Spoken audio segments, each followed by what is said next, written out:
ঢাকার আকাশ হঠাৎই কেঁপে উঠল। কালো মেঘ জমে আছে দিগন্ত জুড়ে। মাঝে মাঝে বিদ্যুতের ঝলক অন্ধকার ছেদ করে যাচ্ছে। হঠাৎই সেই মেঘের ফাঁক গলে এক অচেনা গর্জন ধেয়ে এলো। পাখির ঝাঁক ভয়ে ছুটে গেল। পথচারীরা থমকে দাঁড়ালো। শহরের নিস্তব্ধতা ভাঙল এক বিস্ময়কর আওয়াজে। কারো চোখে আতঙ্ক, কারো চোখে কৌতূহল। মনে হচ্ছিল পুরো শহরের বুকে নেমে এসেছে এক অদৃশ্য ড্রাগন।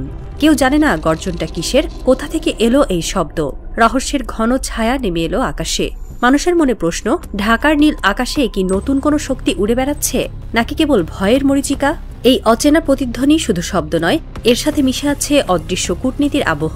কেউ বলছে এটি ভবিষ্যতের যুদ্ধের সংকেত, কেউ বলছে আন্তর্জাতিক শক্তির খেলার ইঙ্গিত। আকাশের দিকে তাকিয়ে থাকা চোখগুলো জানে না, তবে অনুভব করছে কিছু একটা ঘটতে চলেছে, যা বদলে দেবে দক্ষিণ এশিয়ার শক্তির সমীকরণ। 2025 সালের 26 মার্চ বাংলাদেশের স্বাধীনতার সুবর্ণ দিন। সেই দিনই অন্তর্বর্তী সরকারের প্রধান উপদেষ্টা অধ্যাপক ড. মোহাম্মদ ইউনূস পা রাখলেন বেইজিংয়ে। তার সফরসূচি ঘিরে শুরু থেকেই ছিল রহস্য ও উত্তেজনা। প্রেসিডেন্ট শি জিনপিং এর সঙ্গে বৈঠকে ইউনূস সরাসরি বললেন, বাংলাদেশ বিমান বাহিনীকে আধুনিকায়ন করতে হবে, আর এর জন্য দরকার শক্তিশালী মাল্টি রোল যুদ্ধবিমান। চীনের প্রেসিডেন্ট তখন ইতিবাচক সাড়া দেন। আলোচনার টেবিলে উঠে আসে J-10C কেনার বিষয়টি। বৈঠক শেষে সরাসরি বিবৃতিতে অনেক বিষয় উঠে এলো। তিস্তা নদী প্রকল্পের সহায়তা, চট্টগ্রাম ও কুনমিং সংযোগ, বন্দর উন্নয়ন ইত্যাদি। কিন্তু ভেতরের লোকেরা জানল, আসল আলোচনাই ছিল যুদ্ধবিমান। এই সফরের পর থেকেই প্রশ্ন উঠতে থাকে, বাংলাদেশ কি দক্ষিণ এশিয়ার সামরিক প্রতিযোগিতায় নতুন এক খেলোয়াড় হয়ে উঠছে? চীনের J-10C, যাকে ফায়ারবার্ড নামেও ডাকা হয়, একটি চতুর্থ প্রজন্মের মাল্টিরোল কমব্যাট এয়ারক্রাফট। এটি এমন এক বিমান যা আকাশ থেকে আকাশে, আকাশ থেকে স্থলে, এমনকি সমুদ্রে যুদ্ধ করতে পারে। এর বৈশিষ্ট্যগুলো: সুপারসনিক গতিতে উড়তে সক্ষম, 200 কিলোমিটার দূরের লক্ষ্যবস্তুতে আঘাত হানতে পারে, আধুনিক রাডার অ্যাভয়েডেন্স সিস্টেম আছে, একাই বহুমুখী যুদ্ধ চালাতে পারে। 2024 সালে পাকিস্তান কাশ্মীর সীমান্তে এই বিমান ব্যবহার করে ভারতের তৈরি রাফালকে ভূপাতিত করার দাবি করেছিল। যদিও ভারত স্বীকার করেনি, তবে সামরিক বিশ্লেষকদের মতে এই লড়াই প্রমাণ করেছে J-10Cর কার্যকারিতা। বাংলাদেশের জন্য তাৎপর্য এখানেই। ভারতের হাতে রাফাল, পাকিস্তানের হাতে J-10C। যদি বাংলাদেশও এই বিমান পায়, তবে আকাশে তৈরি হবে নতুন ভারসাম্য। এই ভারসাম্য কেবল সংখ্যার দিক থেকে নয়, প্রযুক্তির দিক থেকেও গুরুত্বপূর্ণ। রাফাল আধুনিক হলেও J-10Cর avionics, active electronically scanned array radar এবং beyond visual range missile system ভারতীয় আকাশে নতুন চাপ তৈরি করবে। বিশ্লেষকরা বলছেন, দক্ষিণ এশিয়ার আকাশ প্রতিরক্ষা মূলত এক ত্রিভুজ প্রতিযোগিতাতে পরিণত হবে। ভারতের রাফাল, পাকিস্তানের J-10C আর বাংলাদেশের সম্ভাব্য J-10C। এতে করে আর কেবল ভারত পাকিস্তান দ্বন্দ্ব নয়, বাংলাদেশও হবে এক স্বতন্ত্র শক্তি। এই অবস্থান ভারত সহজে মেনে নেবে না, কারণ বাংলাদেশ শক্তিশালী হলে উত্তর পূর্ব ভারতের কৌশলগত নিরাপত্তা ভেঙে পড়বে। তাই J-10C নিয়ে শোরগোল শুধু একটি বিমানকে ঘিরে নয়, বরং পুরো আঞ্চলিক নিরাপত্তা স্থাপত্যকে কেন্দ্র করে। একপাশে থাকবে ভারতীয় প্রভাবশালী কূটনীতি, অন্য পাশে থাকবে বাংলাদেশের স্বাধীন প্রতিরক্ষা সক্ষমতা গড়ে তোলার স্বপ্ন। বাংলাদেশের এই সম্ভাব্য সিদ্ধান্তে সবচেয়ে বেশি অস্বস্তিতে পড়েছে ভারত। দিল্লির সামরিক ও কূটনৈতিক করিডোরে এখন একটাই আলোচনা, বাংলাদেশ যদি J-10C নেয়, তাহলে উত্তর পূর্ব ভারতের আকাশ সীমা আর আগের মতো নিরাপদ থাকবে না। ভারতের আশঙ্কা দ্বিমুখী। 1. আঞ্চলিক সামরিক ভারসাম্যে পরিবর্তন আসবে। 2. চীনের প্রভাব বাংলাদেশে গভীর হবে। কিন্তু ভারতের আপত্তি কেবল নিরাপত্তার জন্য নয়, এর পেছনে রয়েছে তাদের দীর্ঘদিনের প্রভাব বিস্তারের মানসিকতা। বাংলাদেশ যেন কখনোই আঞ্চলিক প্রতিযোগিতায় শক্ত অবস্থানে না দাঁড়ায়, এটাই চায় দিল্লি। তাই তারা প্রকাশ্যে বলছে, বাংলাদেশের এই সিদ্ধান্ত আঞ্চলিক স্থিতিশীলতার জন্য হুমকি, অথচ সত্যিকারের হুমকি ভারতের নিজস্ব প্রভাব ও আধিপত্যে। ভারতের ভেতরে মিডিয়া ও গোয়েন্দা সংস্থাগুলোও এই প্রচারণা চালাচ্ছে যে বাংলাদেশ চীনের পক্ষে চলে যাচ্ছে। তাদের টেলিভিশন চ্যানেলগুলোতে রাত দিন বিশ্লেষণ হচ্ছে, বাংলাদেশ নাকি বেইজিং এর হাতে চলে যাচ্ছে। ভারতের চরিত্র ক্রমশ ভিলেন হিসেবে স্পষ্ট হয়ে উঠছে। শুধু সামরিক নয়, অর্থনৈতিক ও কূটনৈতিক চাপের দিক থেকেও তারা বাংলাদেশকে চেপে ধরার চেষ্টা করছে। জল বন্টন ইস্যুতে টালবাহানা, বাণিজ্যের শুল্ক জটিলতা, আঞ্চলিক জোটে বাংলাদেশের অবস্থান দুর্বল করার নানান কৌশল।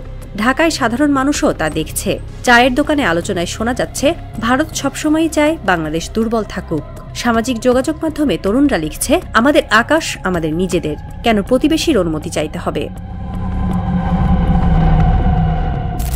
আওয়ামী লীগ সরকারের পতনের পর ড ইউনূসের নেতৃত্বে অন্তর্বর্তী সরকার দায়িত্ব নেয়। তার ভাবমূর্তি আন্তর্জাতিকভাবে পরিষ্কার।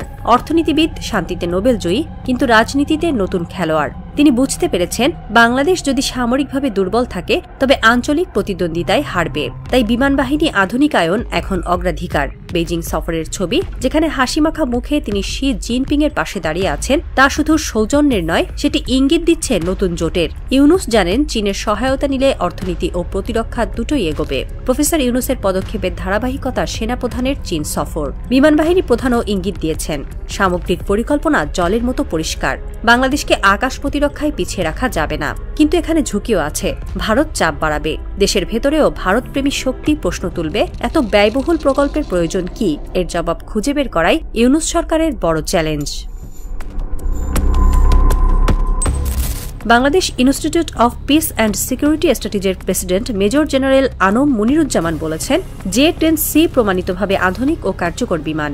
এটি এলে বাংলাদেশের প্রতিরক্ষা সক্ষমতা বহুগুণে বাড়বে। প্রতিরক্ষা বিশেষজ্ঞরা মনে করেন আকাশ প্রতিরক্ষায় বাংলাদেশ অনেকটাই পিছিয়ে আছে। দীর্ঘ ১.৫ দশক ধরে নতুন কিছু যুক্ত হয়নি। এই শূন্যস্থান পূরণে J-10C অত্যন্ত কার্যকর হতে পারে। অন্য এক অবসরপ্রাপ্ত এয়ার ভাইস মার্শাল মন্তব্য করেছেন, বাংলাদেশের আকাশ প্রতিরক্ষা আজ পর্যন্ত অনেকটাই প্রতীকী। আধুনিক রাডার, মিসাইল প্রতিরক্ষা, ইলেকট্রনিক ওয়ারফেয়ার সিস্টেম, এসব দিক থেকে আমরা ভারত ও পাকিস্তানের তুলনায় পিছিয়ে আছি।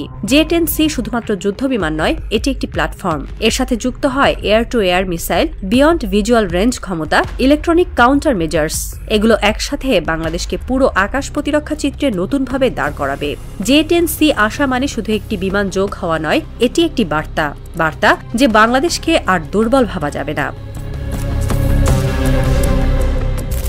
রাতের ঢাকা মিন্টো রোডের সরকারি বাসভবনে আলো জ্বলছে গভীর রাতেও। ভেতরে গোপন বৈঠক, কাগজে কলমে প্রস্তুত হচ্ছে এক সামরিক চুক্তি।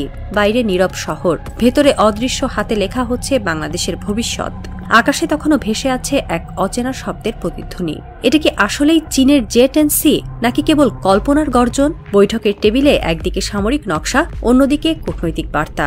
কর্মকর্তাদের চোখে ঘুম নেই। জানালার বাইরে রাত যত গভীর হচ্ছে ততই উত্তেজনা বাড়ছে ভেতরে। কারো কণ্ঠ ফিসফিস করে বলছে, এটি কেবল যুদ্ধবিমান নয়, এটি আমাদের ভবিষ্যতের ভাগ্য। একই সময়ে দিল্লির মিডিয়া চ্যানেলগুলোতে চলছে তীব্র সমালোচনা।